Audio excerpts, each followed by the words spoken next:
is what ultimately birthed SWET. Is that possible?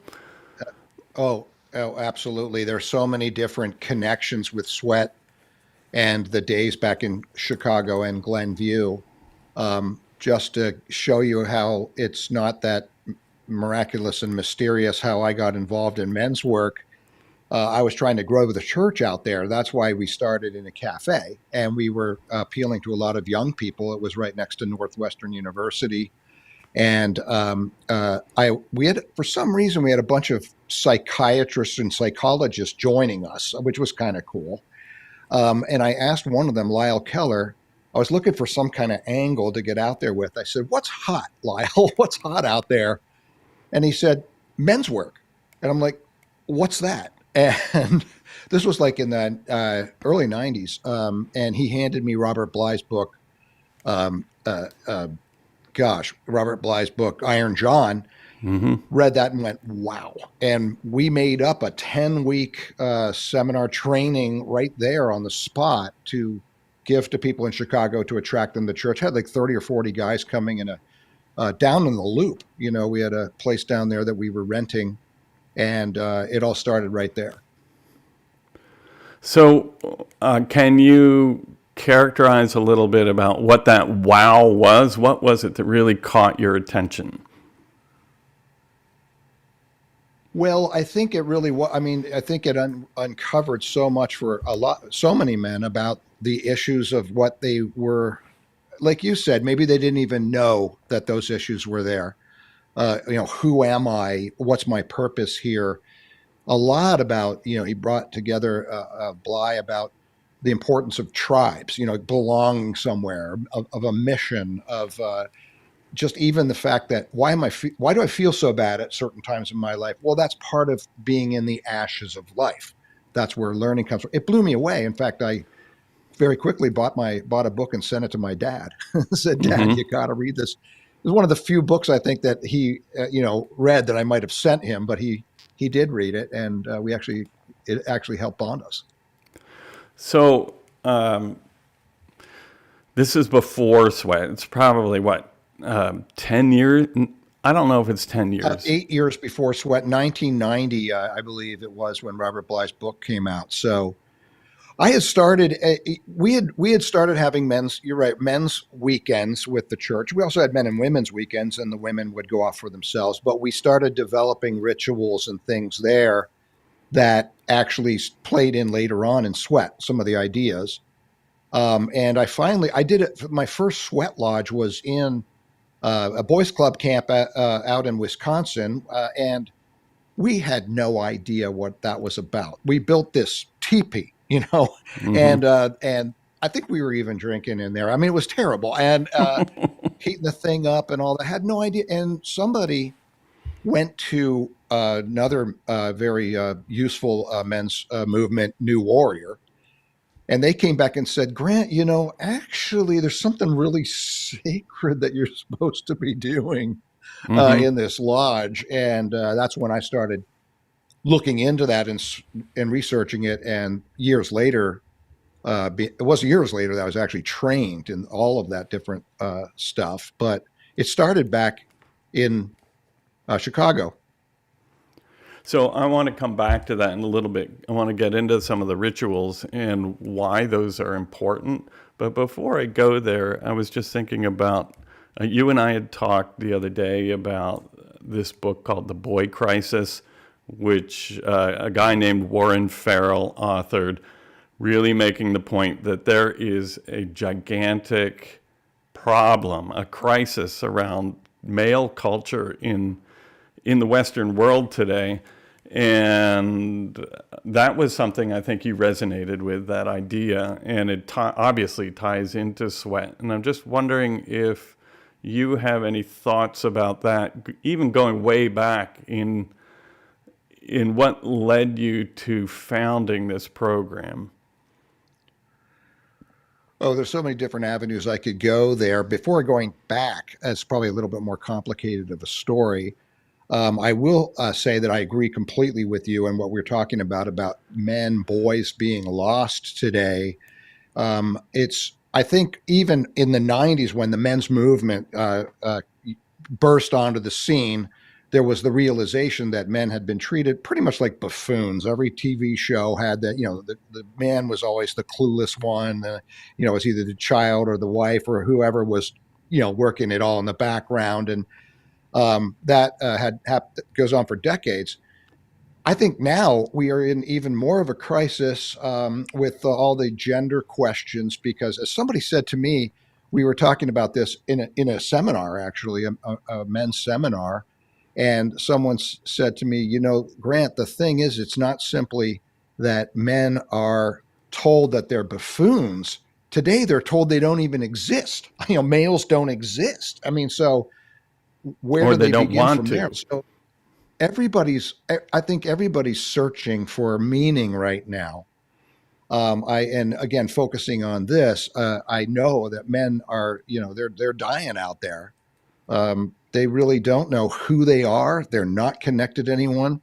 All of us are suffering from, we're buried into our phones or our laptops in isolation, even though it might feel like we're communicating.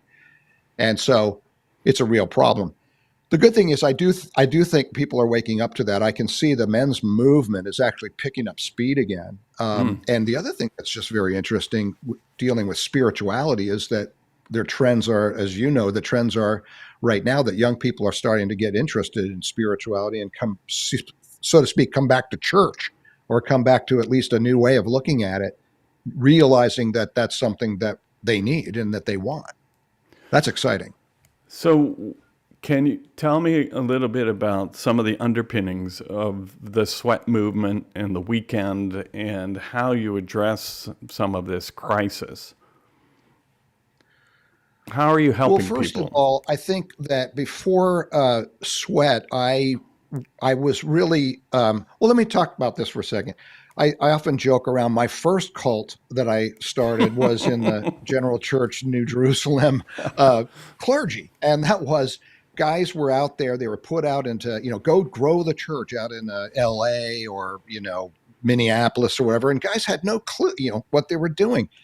And I remember the loneliness of that and actually brought together, and you remember because you were a part of that, but brought these ministers together and everybody, we got a mission to, spread the word of this great stuff that we have, and we're going to support each other and fight the good fight. In fact, it was called New Church Militant at that time. Right?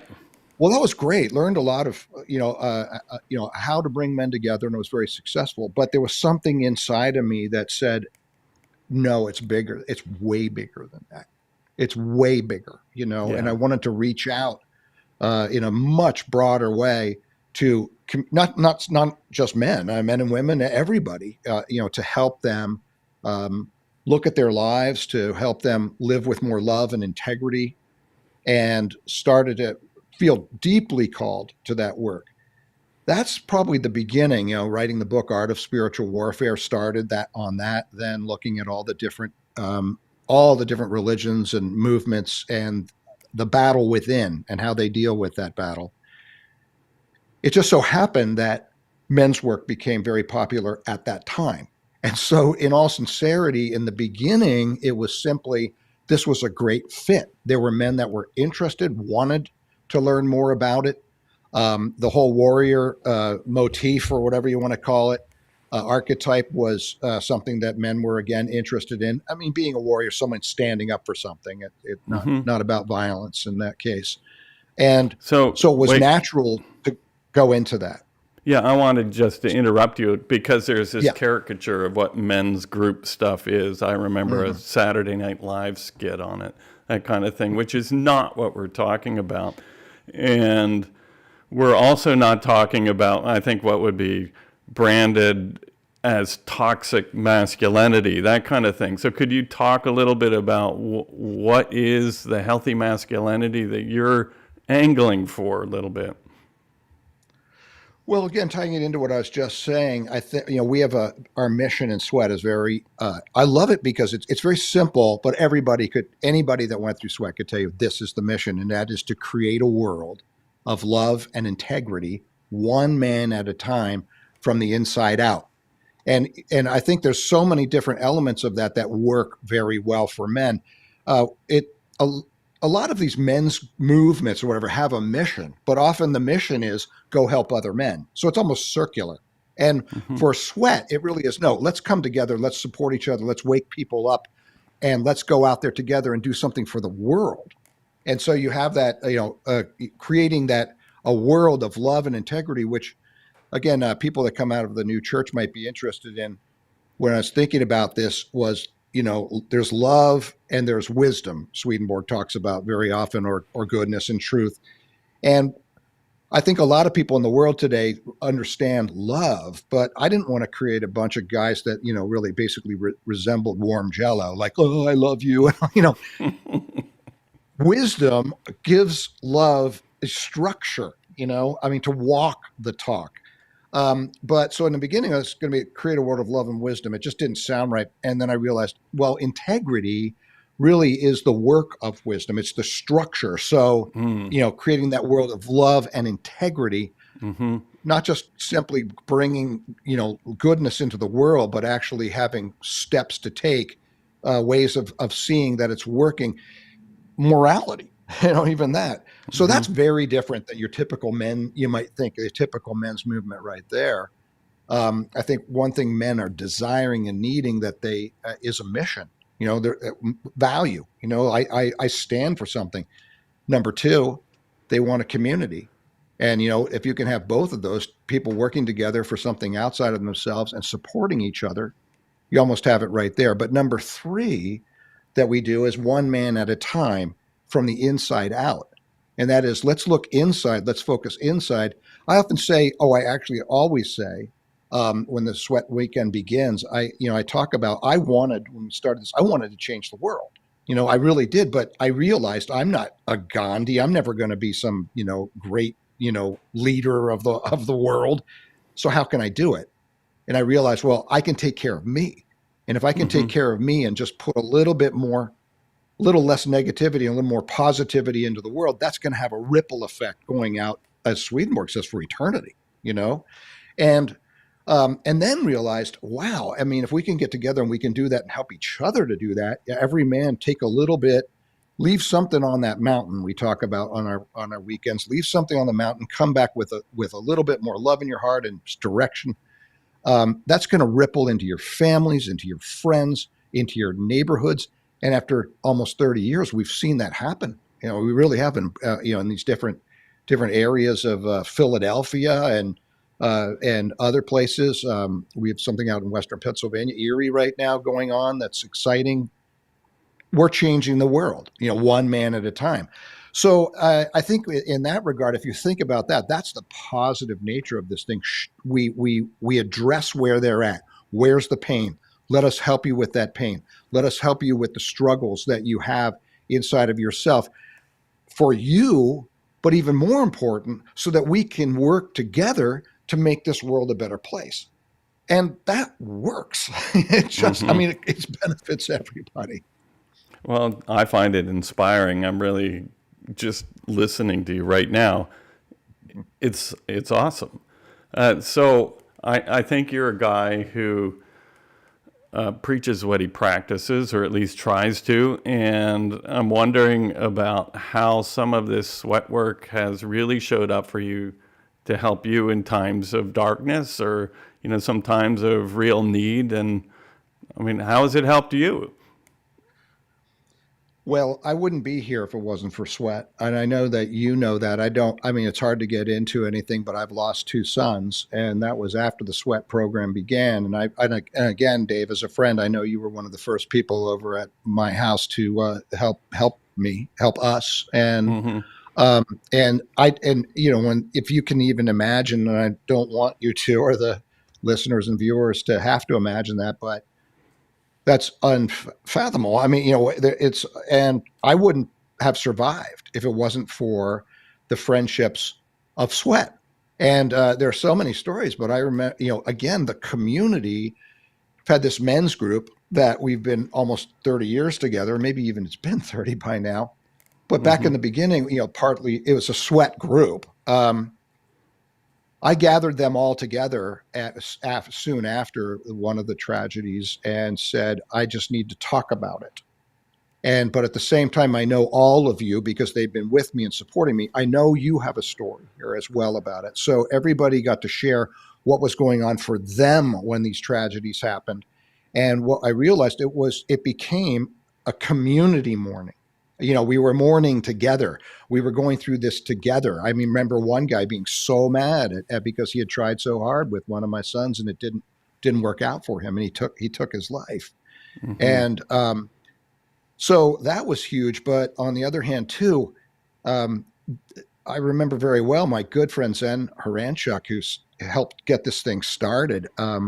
Everybody was like, the guys in the group, like 10 guys, were like, they didn't know what to say. You know what I mean? What do you say? They kind of looked at me, well, we're there to support you. And Zen actually got down on his knees. Everybody's like, what are you doing? And he goes, Grant, you've got to make it. You have got to pull through. Think of the mission, right? Right. The mission Mm-hmm. of SWET, and it's got to continue. And this is part of the attack of hell, and it was everybody's going like, what are you doing, Zen? It was exactly what I needed. And so I could go through story after story about how that helped me. My good friend Clark Pitcairn called me for I think over 3 years every day, Yeah. to check in. And there were other female friends of mine that did the same thing. But this SWET thing really pulled me through, um, and one day at a time, and I stand with them and they stand with me today. And going forward with learning so much from that and continue to learn. You never get over losing a child. You learn to No. live with it. No, it was But soul ripping. yeah, but I want to say one more thing about that while I'm at it, because I think, it's so hard for a parent to ever go. And I'll be very dramatic. I would rather have died and gone to hell than what happened, you know? Right. And but I would wonder, Swedenborg talks about good. The Lord can bring good out of everything. He does not do these things, but he's so powerful with his love that he'll find something if you're willing to accept it. And it was that SWET I didn't want to even think about that was possible. No good could come out of this. But what I realized was that I had gone through something so terrible that there wasn't anything that somebody else brought to me that I couldn't at least look them in the eye and go, brother, I haven't been through your pain, but I know pain. Mm-hmm. And I remember one distinct story, and maybe the guys on here, listening or watching this, but a vet that came out of terrible war stories and lost a whole lot of guys, and he got up there and we were doing certain rituals and games and play, but some of that has to do with warfare, and he got triggered, and I mean triggered. He was right back there in the hills of Afghanistan, and they brought me over as the leader of the group, and they were like, Grant, you got to go see this guy. I mean, we don't know what to Mm-hmm. do. And somebody was taking care of him, an older man. But it was kind of like, that feeling. And I know as a pastor, you've probably felt this, okay, what am I going to do? Because this was so big. But I went right over there and looked him in the eyes, and we looked at each other. And basically, I'll make this the clean version. We both looked at each other, and where we came together is nobody has a blanking clue what we've been through. Mm-hmm. And that was the beginning of connection. And he Mm-hmm. was able to hold on to that thread, and I was able to bring him back enough to have him go through that weekend. And the beautiful thing is, when he left that SWET weekend, you say goodbye to everybody and then you walk across a dam. It's almost like walk across the bridge Yeah. back into Mm-hmm. life. And he came through all these guys saying goodbye, and he collapsed in my arms, crying. I Mm. mean, with joy. And everybody Mm-hmm. said he was so much lighter. He had left so much there. Again, when you go through that kind of trauma, it's going to be all your life dealing with it. But he came and he collapsed in my arms and he hugged me, and then he went on, and I just had to look back over my shoulder to see him walk across that dam. And there he was, if you can imagine, his arms stretched out like he was a bird flying across the water. It was Mm. amazing. I brought that up later, and he goes, I didn't know anybody was watching that. He felt free. And Mm. that's the work we do right there. I Yeah, mean, I in a was nutshell, thinking that's from, yeah, God does not say we're not going to have suffering in this world. right. And to try to create a community that allows us to wrestle with the most difficult issues in life and have that community show up is a giant blessing, really is. I know there are people that want to hear, well, like, what's the structure? What's it all about? Can Yeah, you talk a little bit about, like, yeah, you know, I know you can't go into all the detail of what happens, but yeah, give us the generals. yeah.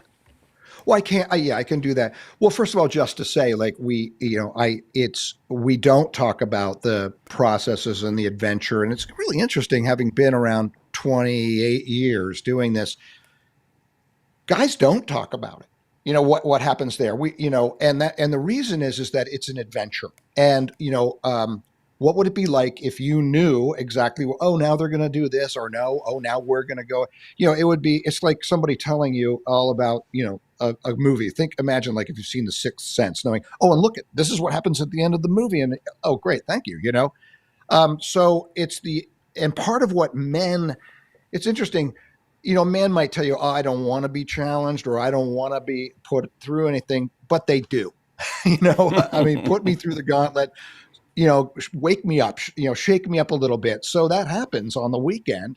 And it helps you, I think men realize they wake up. And um, so we have adventure. There's a whole aspect of adventure. I mean, it's on a 900-acre land property, and a beautiful property, and we're able to do some of that. Nothing really physically strenuous. Everything is very much controlled too, so no one's going to get hurt. But there's that adventure part, and at the same time, that adventure helps you uh, learn about yourself. So we do Mm-hmm. different things in that regard. At the same time, we have games. The big thing that we do say talk about is that there's a big capture the flag game on one of the evenings, and so you have 100 guys out there in the middle of the night playing this game. And I could go into it, but we don't. Some kids, they use flashlights. We have these flour bag balls that you have four of them. So you're out there whacking guys with these things, and then they're, anyway, it's so much fun. And ritual, a lot of ritual we take from every, or not every, but many, many different philosophies and religions and things like that. I really, I really believe, and if you looked at Art of Spiritual Warfare, it draws from every religion. And But I that's a really book you believe that, wrote. yeah, Yes. yeah, Art of Spiritual Warfare, and we use that book. We hand that book out during the weekend. But if we can bring things together from a Judeo-Christian point of view, Native American, a little bit of African, a little bit of Muslim tradition, and more, all kinds. I mean, South American. Um, these things all help somebody from different perspectives learn something about their life and grow, come together. The other big thing about it is a place where guys, we tell them on maybe Friday night, one of the things you're going to get here is friends you can trust. This is a Mm-hmm. safe place. You can be yourself. And they're usually like, ah, yeah, right, I've heard that before, kind of thing. But by Sunday, they're like, amen. They've just, yes. I feel that, I see it, because we do things like we are able to get together in smaller groups and talk about, the things that are important to us. Not sappy, man, not sappy. It's really amazing process work that goes on there. And all of that combined with more, I mean, we camp out. It ends up being a kick-ass weekend. and So, uh, and I, Sunday we give everybody a chance to talk about what they got out of the weekend. And Clark Pitcairn always says that's a highlight for him to hear that. That's his pay, mm-hmm. and it is to hear these guys talk about, especially a lot of guys come out of like recovery, who come there, and talk about, how the struggle they've been through, but how they got something off of this weekend that they've been working on for 10 years or more, and a brotherhood and a friendship, and gives them the impetus to go forward in a new way with whatever they're dealing with. That's also true with the vets we get. It's true with everybody, but you can really see that there. And guys talk about it saved my life, you know. So that's what goes on. I mean, that kind of thing, without telling you, well, here's the adventure and here's what's going to happen next, kind of thing. What are some of the concerns or fears people have when they're thinking about maybe signing up?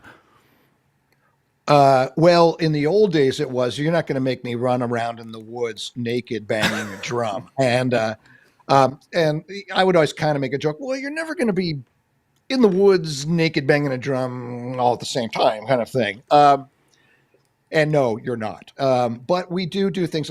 Guys, you can see it on our website. We do have drumming does play a part, and some chanting. We learn different chants from different culture. I teach that different cultures. But it's not. So people might think, oh, that's really woo woo. You don't have to hug a tree, but still, that's woo woo. And I got to tell you a story, because this is it fits right in, because I tell this often at SWET as well. When the guys are there, going, hand them a drum, and they're like, okay, what's this about? When we first started, I was working in the administration, actually doing a job very similar to what you started out doing when you worked for the administration in the Right. church, and that is outreach. And I was working with, we have an Episcopal government. I was working with the bishop. I was one of his top brass guys, right? And I started this program, and I remember him, great guy, love him, still love him. Remember, this was way back. He bringing me in his office, and he looked a little nervous, and he said, "So those SWET weekends?" I go, "Yeah." Are you drumming there? Are you drumming and chanting? And I went, "Yeah." And he goes, oh. And they just said, "Why?" I said, "Because it's fun." And he went, "Oh, okay, right, great." No, but I mean, like, so people build in all, it's just fun. We're having fun, doing that kind of thing. So I think people, they think, oh, spiritual work, men, coming together and all this different stuff. It's got to be really flaky and all that. And, usually the people who say that are the most either afraid of it, and also probably need the work more than some others, but it's just a beautiful, fun stuff that we do together, and at the same time happens to be super meaningful. Now, there's so much more I could say about the deep, rich processes we put you through, but it's just not. I don't want to ruin it for you. So that might hold some people back from coming to that. They don't think it's their thing, and maybe it's not. I don't know. But we have people. We have young men from 13 up to elderly up to. I think we had a couple people in their 90s. There. Yeah. We've had generals, there, to rock musicians, to everything in between, and conservative, liberal, and they all come together, and they all get huge gifts out of that weekend. And so there's something for everyone. And, you just have to, I think you get over it, get onto the mountain. The friend that invited you, look into his eyes. You already know something's changed. You probably asked him, hey, what's going on with you? You looking really happy. You're looking really focused. You're really, and they'll say, come to this weekend. Believe them. Believe them. You're going to get something great out of it, and show up. And so we've had a couple thousand men show up. So they do show up, and yeah, we're still rocking. So I was thinking about the rituals, because like you have this weekend, you have this process, or it's a journey to go through the whole weekend, and there are rituals that show up, as you had mentioned, like drumming. And what do you think it is about these rituals that have value for people, or really help them? Wow, that's a big question. I mean, like, you could take that in any direction. There's something powerful about doing something intentional that is representative of something deeper and spiritual. Okay, so even with the drumming, it's more like you're doing something together in a rhythmic beat, and even that, and listening to each other and having fun and chanting something together, um, creates a sacred sphere that is healing, and also brings people together in a way that you just can't imagine. So I mean, it's not a secret. I mean, some of these, one of the things that we do is a chant that is Kadosh, Kadosh, Kadosh, Adonai, Sevaioth, which is a Hebrew chant, Holy, Holy, Holy Lord God of hosts, and how the Hebrews would march into battle doing this. Well, you get these guys together singing this and drumming and explaining to them that we're talking about the inward battle, over our own personal demons and addictions and things like that, marching together and teaching them different harmonies to that whole thing. It's spine chillingly beautiful, and you don't get that anywhere, and we do a bunch of rituals from different cultures and things like that, and I've made some up that are able to really help people with their masculine issues that they may be having. Sacred, I think that's another thing we're missing today, right? In culture, is the sacred. And Mm-hmm. I love that, for some churches, I mean, they're like, no, you can only, the sacred is about that big. I mean, you Mm-hmm. can't do anything out of. And I love what Swedenborg says, is that there is good and truth in all religions, as long as someone is trying to find their relationship with God and one another and live a good life. Mm-hmm.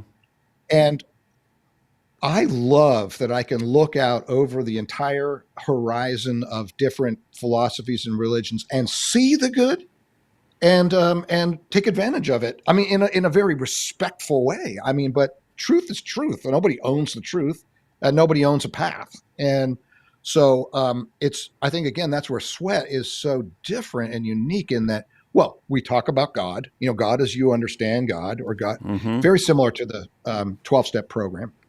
And but at the same time, bring these different things in that can really enrich a person's life and really help them to heal. So can you tell me a little more about this God stuff? So you have your experience Yeah. with God stuff and your beliefs around it and your way Mhm. of sharing it with others. So that's kind of two things, but I'd That's love to huge. hear more about that. Well, it is number one. There was a lot of groups around the world and country and all that. That not church groups. We're not a church group. Mm-hmm. We're not affiliated with any church. It's more like a recovery. And so even when we talk about God and spirituality, it dovetails very well with recovery, and let person figure out for themselves what is that higher power for themselves. But the thing is we're not afraid to talk about God. I mean, we often just refer to him as the creator and let them figure out from there what that means to them. Christians, Jesus, for others, different names, right?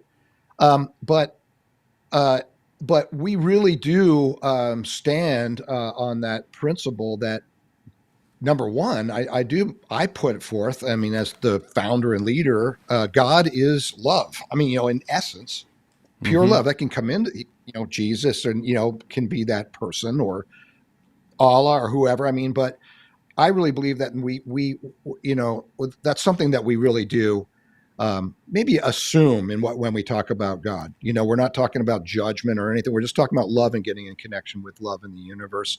The creator is love itself, divine love. But from there, the recognition that we can't do it on our own.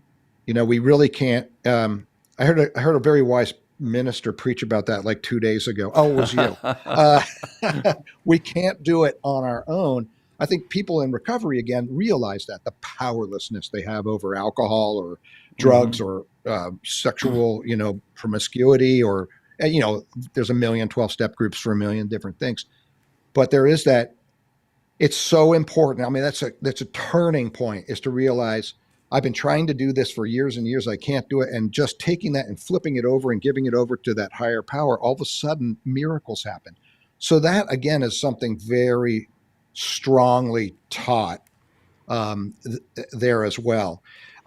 So that's but we some of the rituals we do, or we talk about, like, say, name, let's get all the names of God out there that people use, and have this real all inclusiveness about um, God. Well, there's different ways of looking at God. There's different ways of honoring God, of expressing Hmm. your love for God, but they all lead to the same place.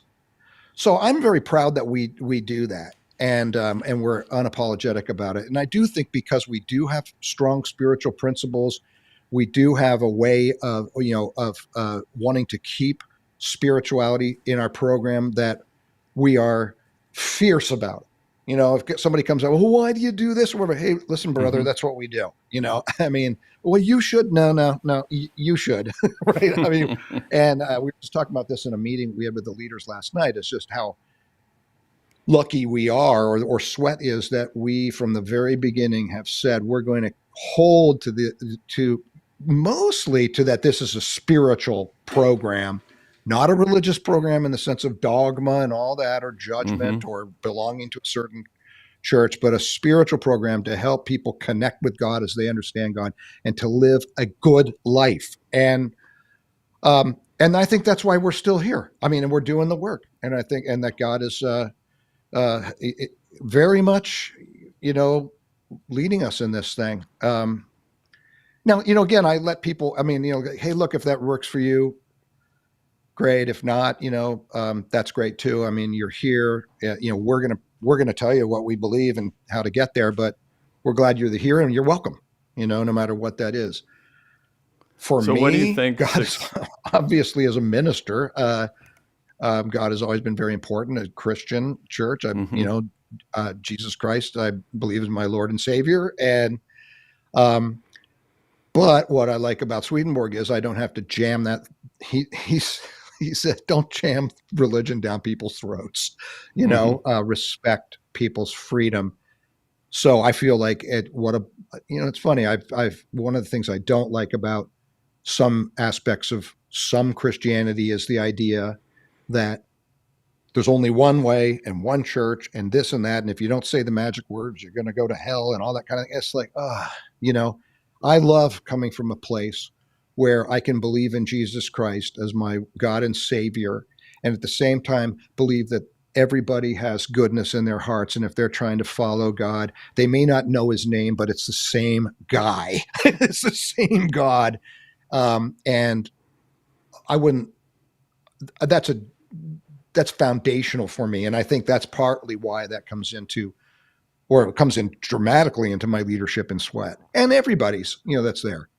Well, so um, you have a lot of theology that shows up in Sweat, and yet somehow In a you're way, able to not ram it down people's throats. I don't. Yes. that's a tricky one. I don't know. I mean, because in a gosh, don't give it away, Dave. People, because it is true. I mean, in a sense, like I just said, well, yeah, there is a premise of a loving God. I mean, that's a big deal for a lot. That might exit out a majority of religions. I don't, religious persuasions and things like that. And how you got to walk the talk. You have to live it, and so many other things. I think if I really, what people say, right? I'm spiritual. I'm not religious, kind of thing. Everybody says that Hmm. today, but I think there's some truth to that, in the sense of, um, if you get right down to it, theology, religion, if it's dogma, we don't have it. If it's like, you got to believe this, we don't have it. If it's a Hmm. way of life and a way of looking at life and an invitation to look at it that way, yes, we do that. So it's interesting. SWET one, that we have for our first introductory weekend. A lot of this stuff is picked up and learned, but it's very much of an inner working. You do a lot of your self work there.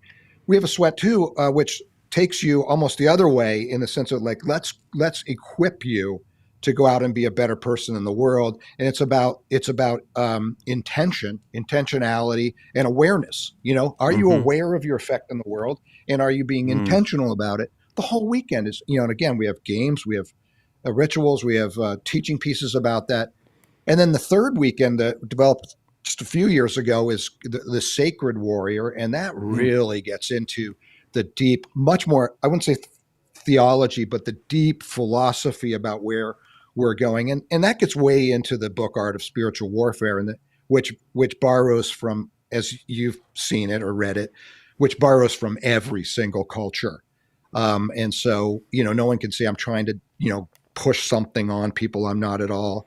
But so I like to look at those teachings out there, that theology, um, as um, as a path, as a gift to help you as you are, as you work with it in the way you want. And, Mm-hmm. so it has nothing to do with trying to get anybody to actually believe anything of doctrine, that you might have. Now, again, church, that's a different thing. I mean, I was director of evangelism for the General Church of the New Jerusalem for 13 years.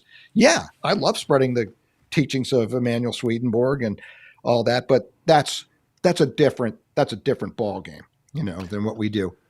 I Well, I remember want to somebody come saying back to to me, that, but I okay, wanted to just probe you a little bit about demons and like what is this what is the power that well, I mean, demons is a way of referring to that I guess evil presence that affects our lives, yeah. or however you want to call it.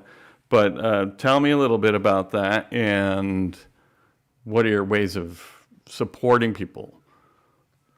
Well, what's interesting about that is, from a personal point of view, I very, very strongly believe in a spiritual world and the effect of the spiritual world, and that there is a spiritual war going on between good and evil. Different faiths. Actually, it's interesting. Most faiths have something of that, a belief in that. They're called different names and stuff like that. But and that also shows up in our own lives, the war that goes on inside of us. It's like, the positive, negative, heaven and hell, fighting for our souls, for freedom or for slavery, and I believe that very strongly. But the beauty of sweat is, we say we're going to talk about demons, but we mean that as an archetype. Demon, Mm-hmm. your personal demons, like I talked about. It could be addiction, it could be fears that you're suffering from, it could be um, delusions. I mean, all different kinds of demons we deal with, personal demons. So I say to people, look, if you want to just believe that these tapes in your head are your personal demons, great, that's fine. That's fine. And if you want to believe that there are actual demons that are, trying to mess with you, that's fine too. So we can cover the whole gamut with that. And so I think people, that's where they line up, and I think that's why people who even don't believe necessarily, or having a hard time believing in God, can come to the program, and say, yeah, well, I have personal demons. I don't believe in anything floating around, trying to influence me or anything. Mm-hmm. Um, but again, Okay. coming back to, if you want to go way back to where I was inspired to start this program, it was about coming to the realization that there is a spiritual war going on, and that my part in that was to help equip people to fight that battle as individuals in themselves. So it played a huge role. And I do believe that that's why I've been under fire in my life here and there with a lot of what's happened, is because the hells don't like it, and they're going to attack. But you know what? We're going to keep going. Yeah, so I think that these battles are not like you lose a hand in you're playing 21 with somebody and you lose, or go fish and you lose. But we're talking about, I mean, you call it spiritual warfare because it's brutal. It's a warfare. And, we have, I don't know, it feels like today we tune out of so much of this stuff. I was talking with my daughter recently. She's a prosecutor. She's doing a murder trial, prosecuting somebody who murdered somebody, stabbed them because they wanted a bag of Doritos. They murdered somebody over a bag of Doritos. Like, unbelievable. And that kind of stuff is out there in our world. And then you say, well, that is just a reflection of the conflict and the combat that goes on within. And I guess Sweat is really focusing on that battle.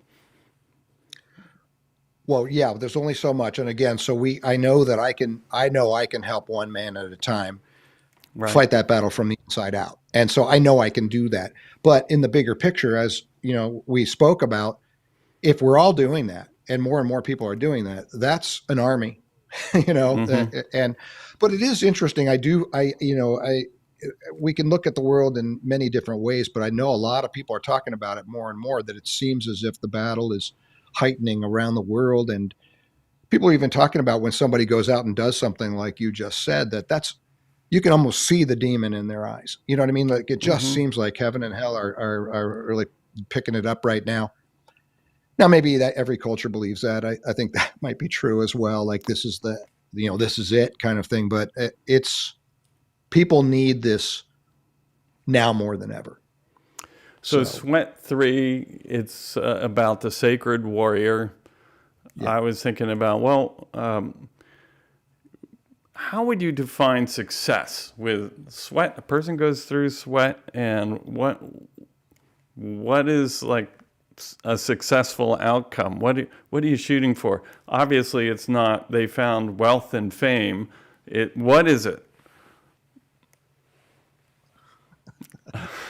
Well, even I could say, as a minister, and you can spend your whole life in a congregation preaching or whatever, and never actually see, be able to measure, are they going to heaven? Are they better people?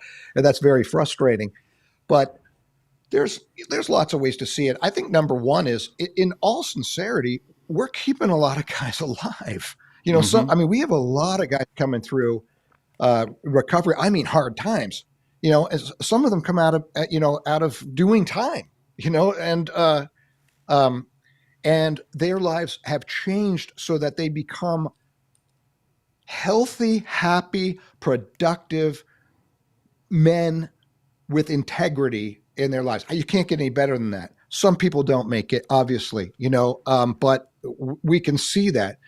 I can see, there are men, and they may even be listening. Some men that are great leaders in SWET that were, again, came out of addiction or out of jail. I'm not going to name them, but they know who they Mm-hmm. are, and they started their own business. They moved out of the terrible neighborhood they were in, start marriage, children, started their own business, flourishing, turn around, and have helped so many people in different ways.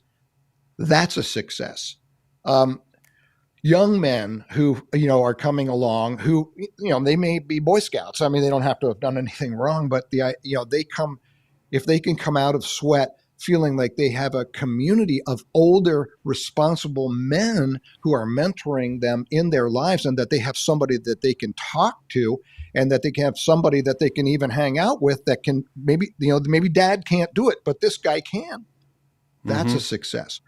So, you see marriages that make it. No, there's people fall apart, things happen. You can never, you bat 1,000, but you do the best you can. And those are the ways of looking at success. But I think, for anything that we do, put it out there. There's another thing that we say. In this comes out of the Art of Spiritual Warfare, the book. Today, I will act without expectation. I will fight without aggression. I will call upon a higher power for my aid. I will confront the forces of darkness in my life, and I will claim the victory. That's something that we say together. And I think the beauty of that is, I'm fighting without expectation. When I'm going to put it out there, I'm going to do the work. SWET's doing the work. And sure, we want to measure as best as we can. Can we do it better to help people even more? But we have to let go of the expectation. That'll kill you. If you say, oh, wow, we saved 90 guys, but 10 didn't make it, and you focus on the 10, that'll kill you. Mm-hmm. You got to keep going forward with, we're doing good. Maybe we don't always see it, but you know what? We do see it. And so that's what makes it so worthwhile. So how would you describe the man who makes it? He goes through SWET. He's with SWET for 40 years or 30 years or whatever. And at the end of his journey, he is what? Dead. Oh, great. Had to say it. Um, Yeah. he's a human being. He's a living, awake human being. Hmm. I don't know how you could. Yeah, that's just a great question. I don't know. Here, I'm one of those guys. Like some of us have been around for quite some time, and it is interesting to look back at. when we started men's work and men's groups and all that, we had strong issues that were very clear: father issues, sexuality issues, these hard things you have to work through, the inner child within being healed. Now we get together and it's like, oh man, my back's killing me, or I've got this procedure I got to go get. Have you had that? It's like